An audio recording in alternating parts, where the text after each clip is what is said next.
Hi, my name is Diane Kim, and I am the licensed mental health clinician at the Northwest University Wellness Center. And you are listening to the 10-Minute Tips podcast. Today, we'll be discussing about topics of pornography and why it is very difficult to just stop watching pornography. Specializing in treatment of trauma and behavioral addiction, I've learned that many students who suffer from past traumas use addictive substances or addictive behaviors, such as pornography, in many cases. They were in an effort to relieve some kind of pain. And pornography is actually one of the addictive behaviors that are pretty common within our student population. We know from neuroscience research, though, that people with childhood traumas have difficulty with self-soothing and have more activated sympathetic nervous systems and have lower pain tolerance. So what this means is students who may be from abusive backgrounds are more prone to depression, which addictive behaviors may be used as self-soothing behavior to feel calmer or give them sense of power, or feel freedom, or even create very much needed sense of community. Students who may have experienced insecure attachments from their childhood caregivers may also turn to pornography to regulate their anxiety, boredom, and stress, because this may provide emotional numbing. On the other hand, even without these negative incidents of traumas in people's past, sometimes simply being exposed to pornography in such a young age from neighbor or friends that can start a cycle of pornography addiction. Pornography is very powerful, especially when they were exposed in such a young age, because pornography images could shape the ideas of sex in a person's life even before learning about how God truly intended sex and intimacy between two people to be.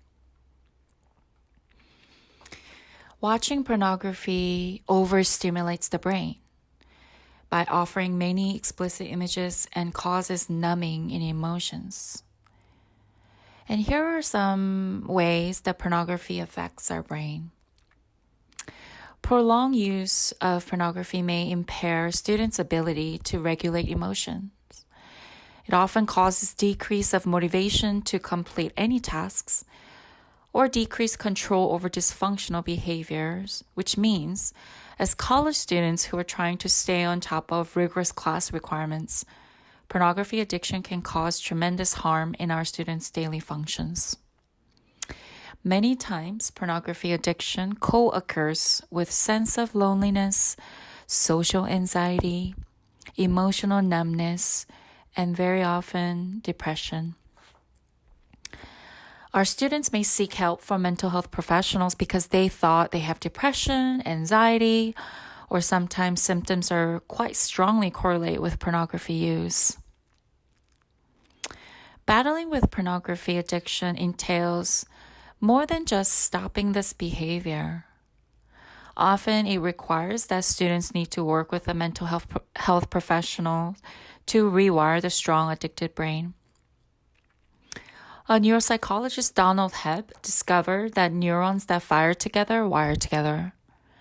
Dr. Hebb emphasized on how every experience, thoughts, and feelings trigger thousands of neurons, which forms neural networks.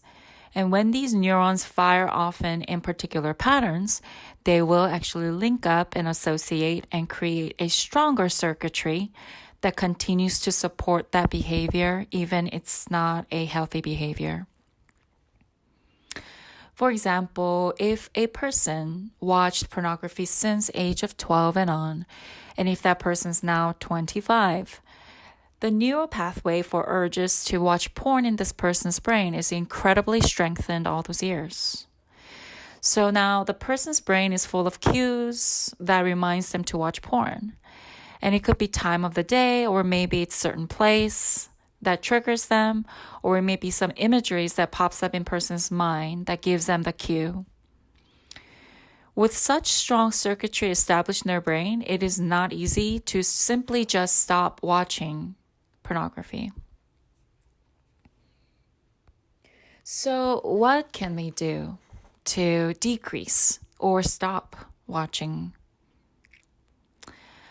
Let's start by engaging with healthier people who can provide social support and create a sense of community. The environment that we surround ourselves with absolutely influences our behavior and our motivational level. And that's the key, right? It's the motivational level that we need to be heightened to be able to tackle these urges, and hopefully we can stop this behavior. What is not helpful is hanging around with people who actually creates that shame factor around this topic.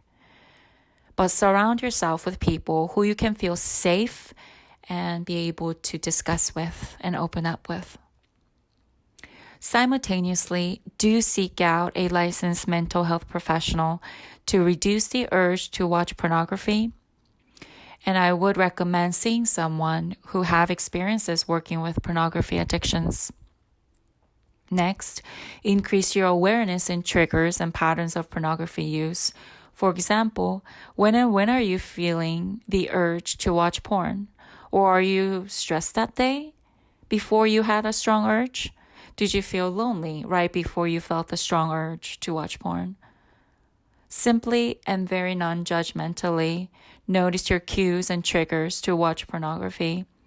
This is simply increasing your awareness in your brain so that you are able to notice those sensations before you receive those urges.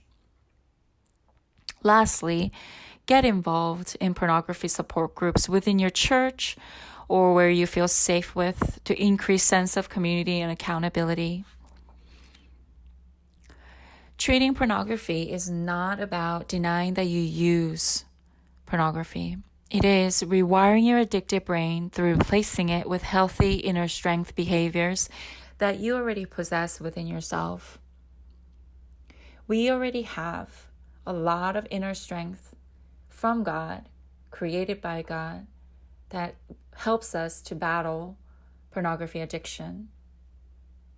Instead of trying to simply stop that behavior, continually reminding ourselves who we are in God and activating those positive resilient factors before we can battle these pornography addictions will really kick up the motivation in you to increase the chance of success.